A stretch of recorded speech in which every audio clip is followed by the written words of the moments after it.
Hello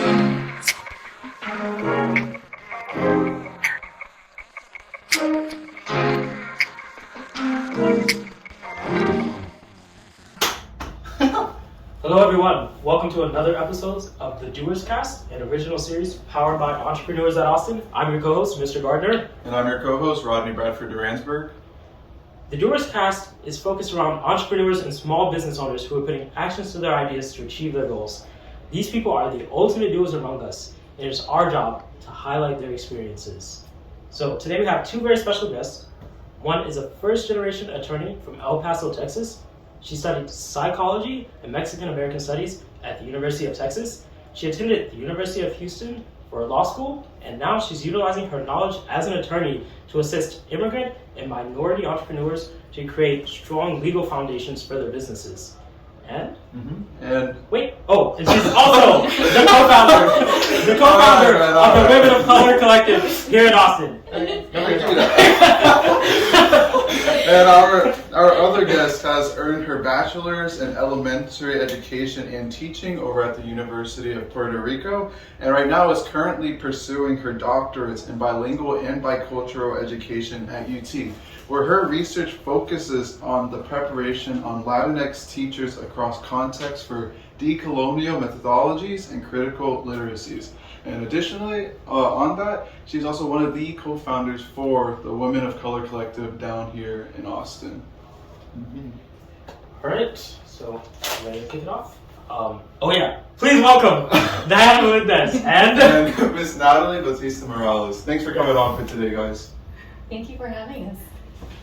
All right, thank you. So kicking right into it, I wanted to ask, for those who don't know, what is the Women of Color Collective, and what do you guys strive to accomplish? Yeah, the Women of Color Collective is a space for women of color, however they identify, to come together in a safe space where they can be really vulnerable, where they don't have to be on or networking, and where they can just connect with other women of color in a safe space that is away from the gaze of whiteness or spaces where we have to put on a face to be successful in society versus just a space to be. And within that, we really promote growth in different ways. So we have different growth events where women always get to hear from a speaker around topics that are very important to women of color, but maybe could be a little bit taboo for some of our cultures. So we talk about, finance, spirituality, sex, investing, mental health. So that's a little wrap up of what we do and who we are. So on that note, I know that you guys are both sort of co-founders for this collective. Was it always you and Diana developing this community together from the beginning? How did you guys sort of meet and come to start building on this community? Sure. So Nathaly and I actually met through Bumble BFF. A couple years ago, we were both actually going through a divorce, and so we found comfort in each other and a couple of other women who were kind of going through similar life transitions. But it was Nathaly and I who were meeting every Sunday, just to have coffee and chat and catch up, and we really just enjoyed being able to be vulnerable with each other, and I think we both were needing that space and also couldn't find any other spaces like that in Austin. And so on a whim, on a Sunday at Cosmic Coffee, actually, we decided to create a meetup for women of color. And we thought, you know what, if only one other woman shows up, we'll be good. It'll be successful because we were able to help, or at least create that space for that other woman. But that first meetup we had, I think 7 women showed up. Wow. And it's grown ever since. It's amazing. Yeah, I was reading an article on you guys. I think it was the Austin Chronicles or something like that. And I think you guys mentioned there are networking events for women of color in Austin, but there's a lack of authenticity or a space for you to truly be yourself. What do you guys think contributes to that? I think we always share our story, and we always open up being vulnerable, and I think people really can connect to that. I think we also strive for building community, so we also have social events where there's just no agenda behind those except connecting. And I think just the type of woman we attract really brings in everybody else, and they want to stay, they want to connect. Because it's not that space with like that networking purpose. It's just a space to, if you have to cry, you cry. If you're pissed because something happened at work, you can bring that, and you know that the women there are gonna get it without like much explanation. So I think it's a combination of factors, but definitely I think our vulnerability is one of them. And just to add, I think, you know, the reason that Austin lacks those types of spaces is, you know, as women of color, we tend to be the only woman of color in a specific space, right? And so we tend to feel like we need to be on, you know, like Nathaly said earlier, or we have or people looking at us or watching us to see who we are, what we do, because we stand out if we are one of the only few women of color in that space. And so when we go to these professional networking events, you know, me as an attorney, I feel like I have to be on and I have to be polite. Not that I'm not polite in other areas, but, you know, it just feels like I have to be extra careful. And what we provide as a community is like, you don't need to be that. You can just be, you know. And so we wanted to create that space because we do have a bunch of professional networking spaces in Austin, but none, at least that we couldn't find none like these. Okay. So you guys are focusing more on like starting the initiative of sharing vulnerability to connect with those around you, because like kind of with these topics, they're kind of hard to talk about, especially when you're going through something and just looking to relate with another person. I feel like for me personally, that's more than enough to like make me feel a little better about what's going on at my end when I know other people are kind of going through similar things that I am as well. And like more on that note, I kind of want to ask more in terms of authenticity. Like, how do you and Diana sort of cultivate this environment that welcomes like your members to be open and like to be their authentic, real selves without worrying about like the pretext of like networking or like putting up a gig of being an attorney or just like whatever context, and just to be, as you say? I think, you know, Nathaly mentioned it slightly a little bit earlier, is that we are vulnerable ourselves. Like, we don't have to share that we met each other because we're going through a divorce, right? I think starting that off, a conversation like that when we're introducing ourselves to our community it's kind of a sign that it's okay. You know, divorce can be very taboo in our communities. So just starting that out like that, I think gives a signal to the other women like, oh, it's okay, you know, because I've been through that, or other stuff that maybe we don't talk about in my family or other circles. It's okay to talk about it here. And so I feel like us being vulnerable has helped create that community as well. I'll just add that we've also like protected the space in several ways. So like we only bring women of color speakers. Like we're very like intentional of who we bring. Like not every woman, like making sure we have a good mix of Latina and Asian and Black women, that we look at their work carefully. We looked at, you know, their platform, what they're sharing online, that they're also bringing that authenticity and vulnerability to their work before we bring them to our community.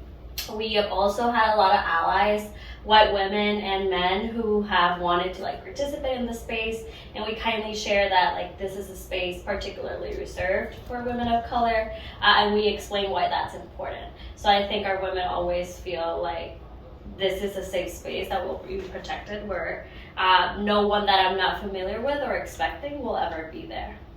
Wow. And just to add a little bit to that, like it's a lot of work to do that. So our team, like we have a team of about 4 volunteers, and so like for instance our social media content creator, like when they are curating like book recommendation lists, they are really carefully checking on every single one. Like every post that we make is very carefully curated by our social media team. Wow.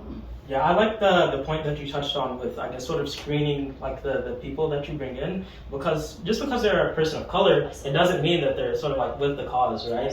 And I also like the point that you talked about, I guess, sort of like at networking events, like blending in, like just blending in, because obviously like everyone at Entrepreneurs in Austin, like we're all minorities, right? And outside of that, like also we're a lot younger than everyone we meet at these networking events, so it's sort of like, man, like I don't know, like just act natural, right? Like it's also like, man, like look around, like everyone's older than us, like just act natural. I don't know, like just blend in, right? So I I like that as like an example of why there's sort of like a lack of authenticity and like actually sharing because you just try to like blend in and act natural.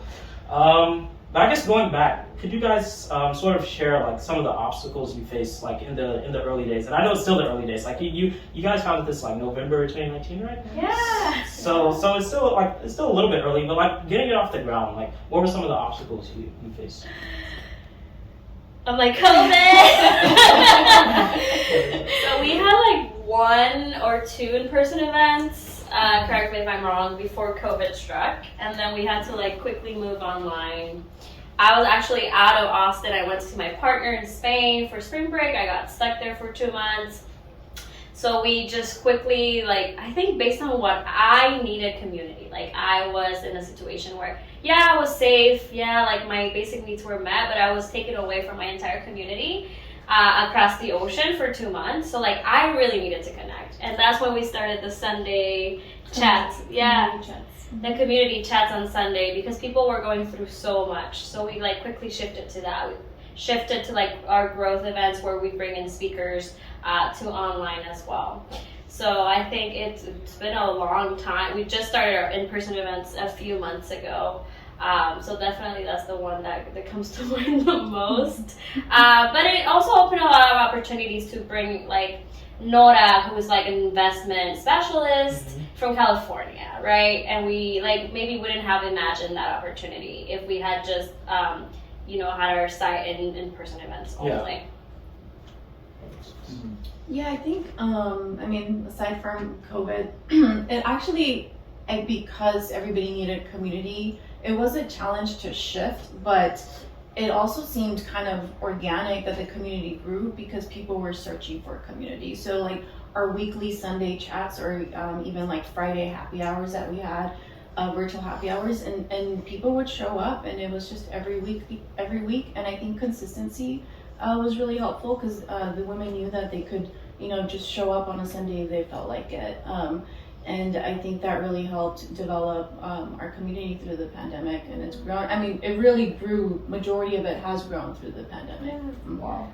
Yeah. I'll add a quick thing, which has been a challenge for me personally in my mindset, I think, as a woman of color. So like moving into a model where we're charging our participants for our growth events in order to be able to compensate the women of color that come to speak and eventually our volunteers as well has been like a challenge for my mind. Right, so like as a woman of color, I'm like, yeah, like community, we're doing this for the community, like how would we ever charge? And like me shifting to that mindset of like, we want to compensate these women who work really hard to build this community, and be like, white people do this all the time and like nobody questions it. So like, why am I questioning the space that we're creating? So I really like have a lot to thank Diana for and like helping me shift that we can also build on this even though it's community based. And yeah, to add to that, I definitely, even apart from that internal kind of dilemma with ourselves to charge for our events, it's also, I've gotten pushback from other community members, not people of color, but mostly white men who push back, or just men in general, and like, oh, you're taking advantage of community, or what are you doing? Why are you charging? You should become a nonprofit.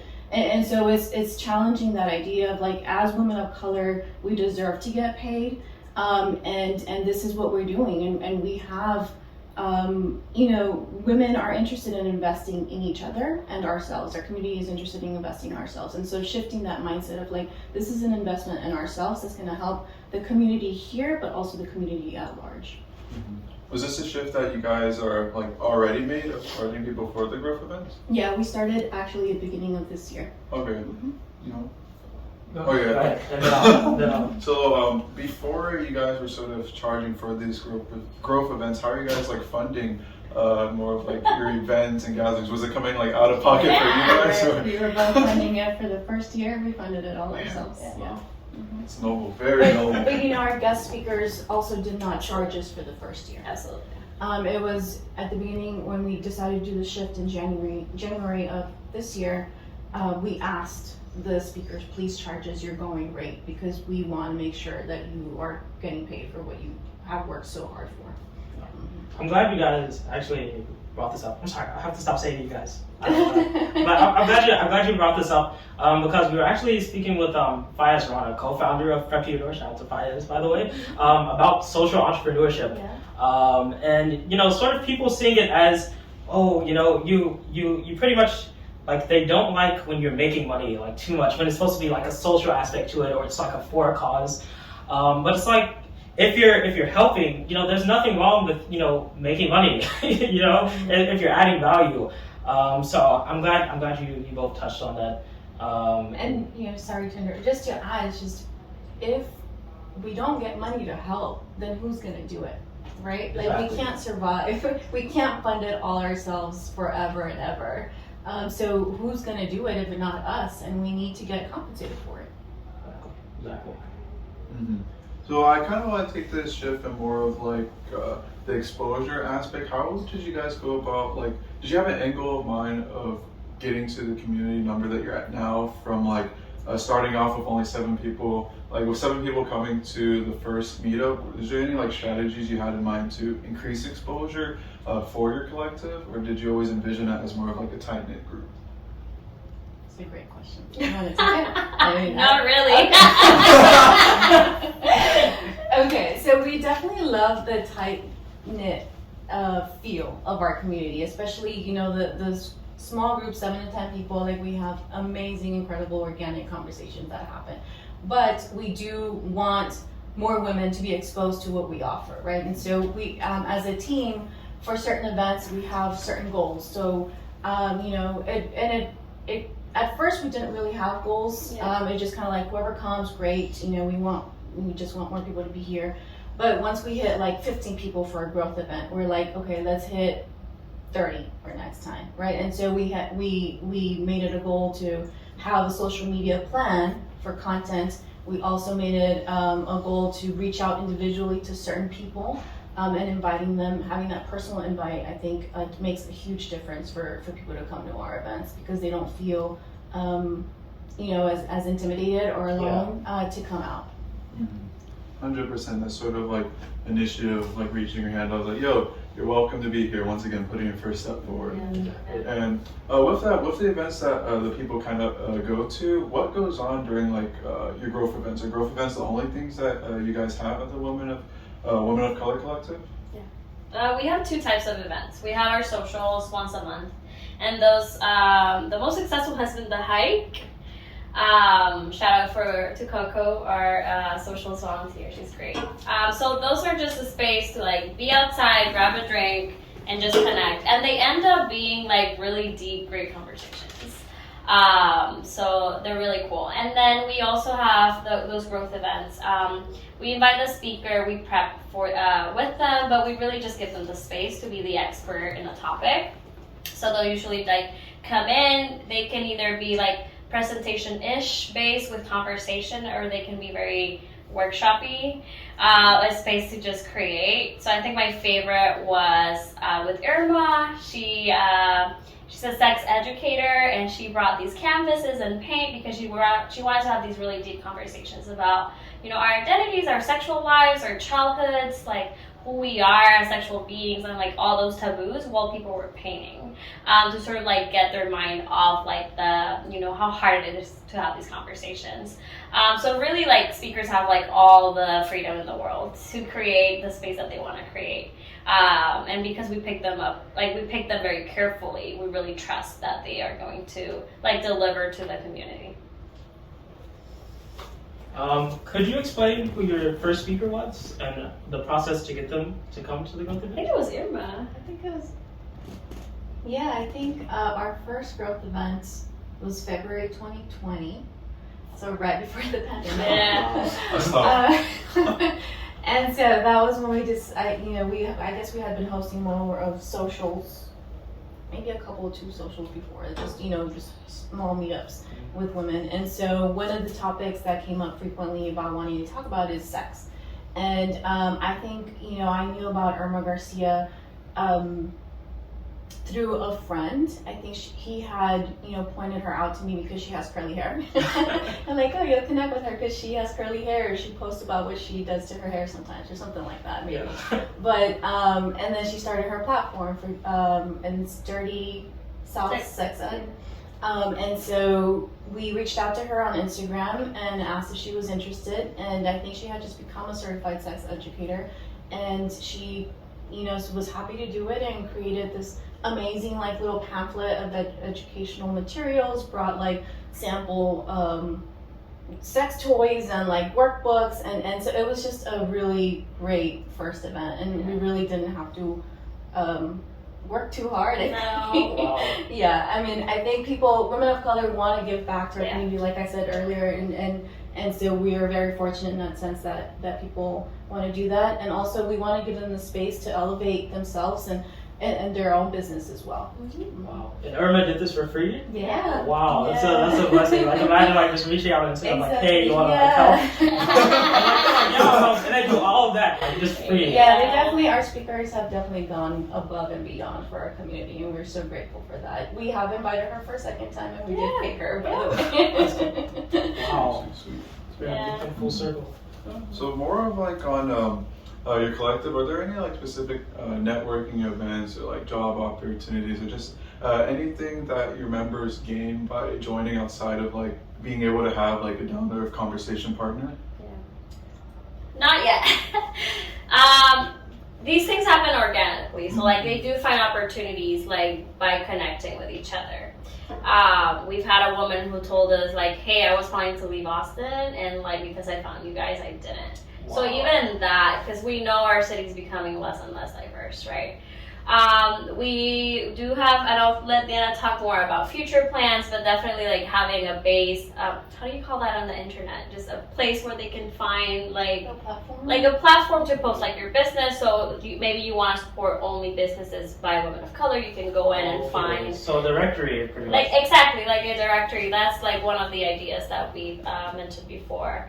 Maybe a card where you get different discounts. So we've met so many women in the community. So maybe we want to support Gabriela from Revival Coffee, and she's able to give us a discount. But all of these are preliminary plans coming out of COVID. And Diana can add to that. She's the mastermind. Well, yeah, I mean, there's definitely a lot of brainstorming happening now that we're out of COVID. So, memberships, different levels of membership, for instance, so that women can have certain perks and benefits. So tonight we have a social with Austin Inspired Movement, and the founder and the owner of that studio has talked about perhaps providing a discount for future members if they're members with the collective, stuff like that. And also an opportunity for allies and supporters to help support us as well. So we're thinking of having a foundation for the women who might not be able to afford to go to events or might not afford to have a membership with us. Then allies and supporters can donate so that they can support those women. Wow. And so, those are some ideas that we've had and that we're kind of working through on brainstorming and doing a business plan on it, and talking to actually my sister who's an MBA grad and helping me develop that, and even she has a potential investor in mind. So it's certain things it's just conversations and putting your ideas out there that don't know where it's going to take you. So we're developing that. Mm-hmm. That's great. All right, and you guys have remained consistent with the effort to constantly improve your collective, and that's something respectable and really honestly high value, because I feel we could relate to a little bit in terms of hosting sort of these events that both of us are trying to put out there. And sort of as hosts, there's a lot that goes into the back end that those who are just there participating in it don't really fully understand until you put yourself in their shoes first. And with that, I kind of wanted to bring some of the back end to and ask you what goes on, what efforts do you guys do to make sure everything runs smoothly for your gatherings or then your informal events too, what all goes through the process so that maybe your members can have a bit stronger of an appreciation for the work that you guys have put into this movement. Yeah, so I can talk about kind of the overall, yeah, and then you can go into details about the programming. So we have a monthly team meeting. So the first Friday of the month. Okay, Friday now. Monday. Monday. We switched. Okay, yeah. So every first Monday of the month we have a team meeting. So it lasts about an hour where we catch up and kind of brainstorm and let the other members know what's going on for that month. So Nathaly leads the programming team, and so she has 2 women helping her, and then I help lead the social media team. So 2 people on my team as well, and we all meet separately with our team members. And so those meetings are going on throughout the month, sometimes weekly, especially just so we can plan. And then of course the team meetings are when we come together and say, like, this is what's happening, so that if the programming team has an idea in mind for an event, then social media can start collecting data and information on how to kind of support that thing for the month. Yeah. I think for programming, we talked a little bit about how we identify our speakers, and it's continued to be very organic. It's not very procedural. So we hear a need. We have a survey, a community survey that people filled out. So maybe let's say people are wanting to talk about motherhood. That one came out yesterday, and Diana has noticed there's Black Mamas on Instagram. So that's an org I'm gonna reach out to possibly collaborate. And 100% of the time that I reach out to a community member or org, they say yes. They want to collaborate. So it's very organic. What are the needs? Who can we identify to also elevate their platform and the work? And then we just get to work a month prior. We make sure we have the speaker, we have a date, we set a price. We have different price scales. We use Eventbrite for that. So you can pay what you can or not pay at all. You're also welcome to join even if you can't pay the fee. Every time. And then we just get to planning, and we meet several times with the speakers. We have different forms just to get their bio, get their picture, get their handles, and then we give them space to really just set up, like I said before, the programming as they wish, and leave us some space for intros at the beginning. We always share our story. We always give people, depending on the group size, a chance to introduce themselves, build a little bit of community, and then go into the event.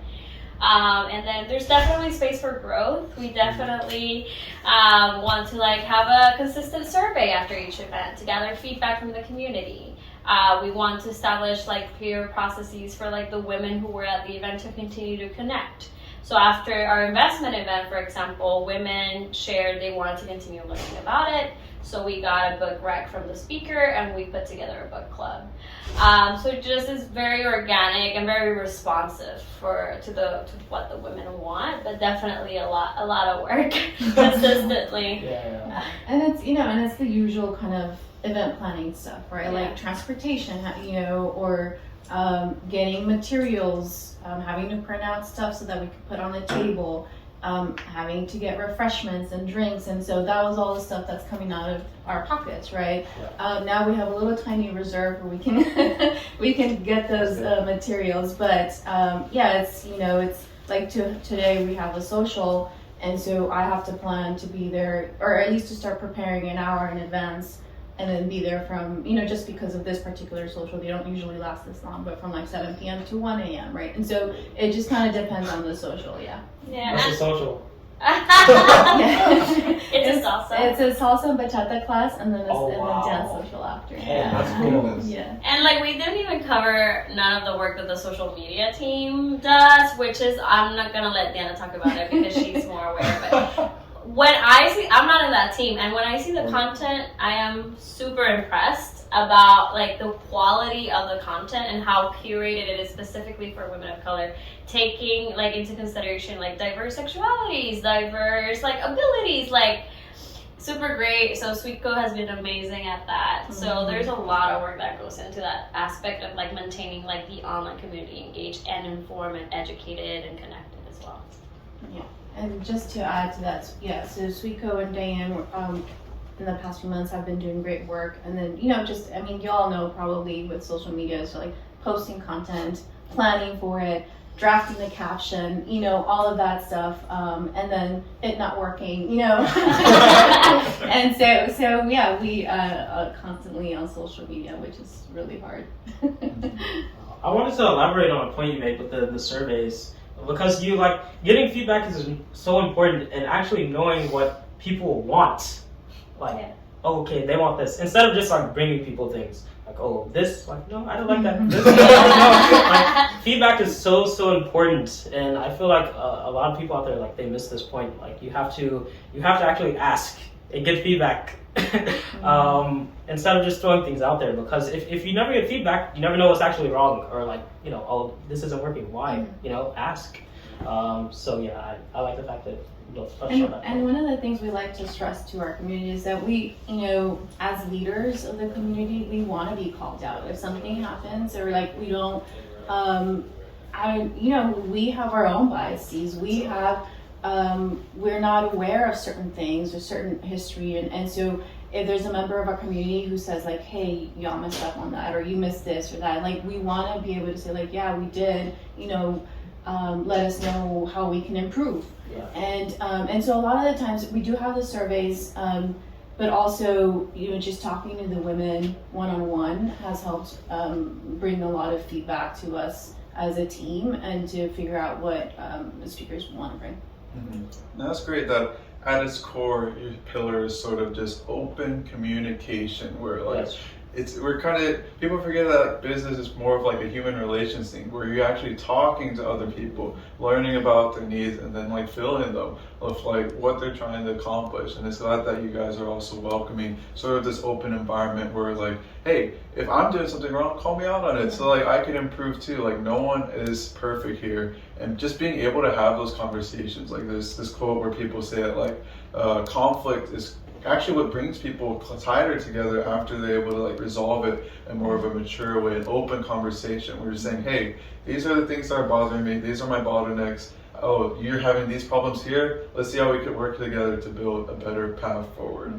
And like I'm glad that you guys like took the time to come out here and explain like really what you guys represent, because you guys are like the heads of this collective, and you guys represent your group amazingly just by like your characters, and I'm glad that we got to have this conversation today. But I do want to like throw in it's more of an EWA specific question that we always like to end off with, and that is like, where do you guys sort of see yourselves in the next 5 years, whether for like your personal careers and the whole movement you guys are developing and building right now? I can start and then let Diana close out. So I did finish my PhD in May. Congratulations. Thank you. And I started a new role. So I was in school for 5 years full time, and I was able to give the collective a lot of time. And I graduated, and I'm now a consultant for an education nonprofit, which I really enjoy.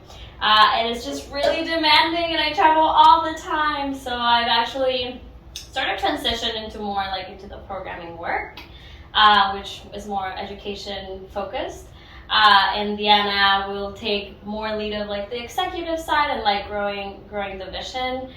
So for me, like I envision myself, of course, always being part of the community and supporting in all the ways that I can, however that looks, and always being really proud of what like I helped start. And I'm happy to like bring other women on, and like young women, like we definitely, that's a population we don't really hit yet. Women in their undergrad, in their 20s, who have like all these amazing ideas to push and expand the community on. So I'm very, very proud of what we started, and happy to like continue to pass it on, to continue to build community. And Diana can share about the collective, because I know she has grand dreams for it. Yes, I do.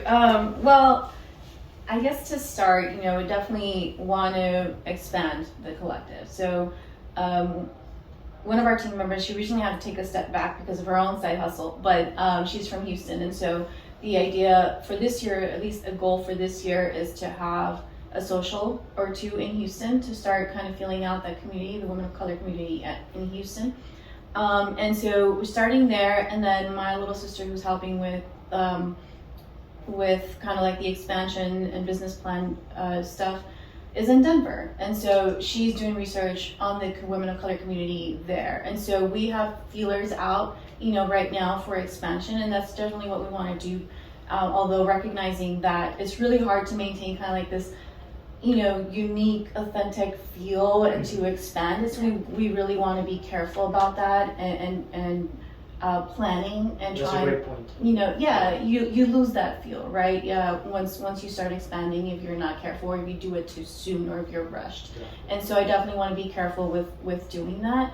Another big one that we have is having a physical space. So, that potentially serve as a co-working space for women of color, where we can have our events and where women can really just show up and be and hang out, and that would be part of perhaps a membership, right? And so physical space, a very prominent physical space in Austin, so that everybody knows we're here.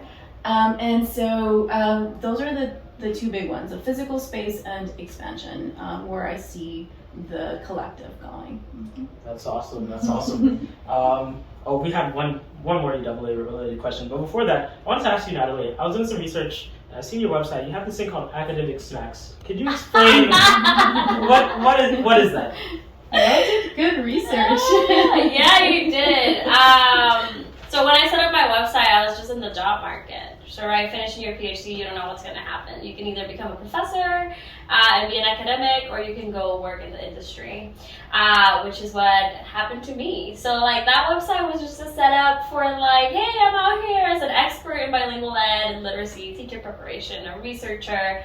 And that was one of the things I worked on with a mentor. So I wanted to really position, like, we sometimes think about academic concepts in like really theoretical ways, and I wanted to really break that down. So like if you're someone in undergrad studying to be a teacher, or maybe you're a mom trying to like support your kid, you could really just grab this little thing and understand these very complex concepts in like really simple ways, things you can use every day.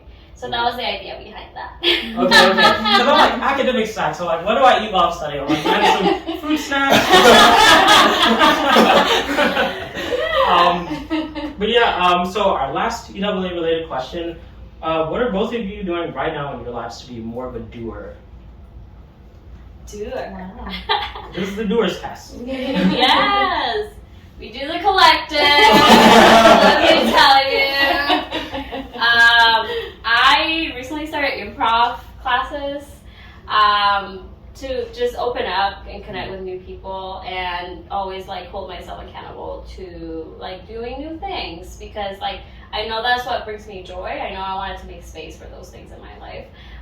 So that's what I do in my personal life, is just continue to expand my circle, meet people who don't think like me. So it's been really easy for us to stay in the women of color circle. So walking into a space like improv is very male dominated, is very white dominated. So staying connected to like talking about diverse ideas and what's happening in the broader Austin, that's important to me. And then at work, I support school districts in really expanding bilingual ed and making bilingual education what it is the right of children, of immigrant children or multilingual children, often of minority backgrounds. So like that's what I'm really passionate about, making space for bilingual kids of color to have like really quality education across Texas and Arizona. So that's what I do for work as well. That's awesome.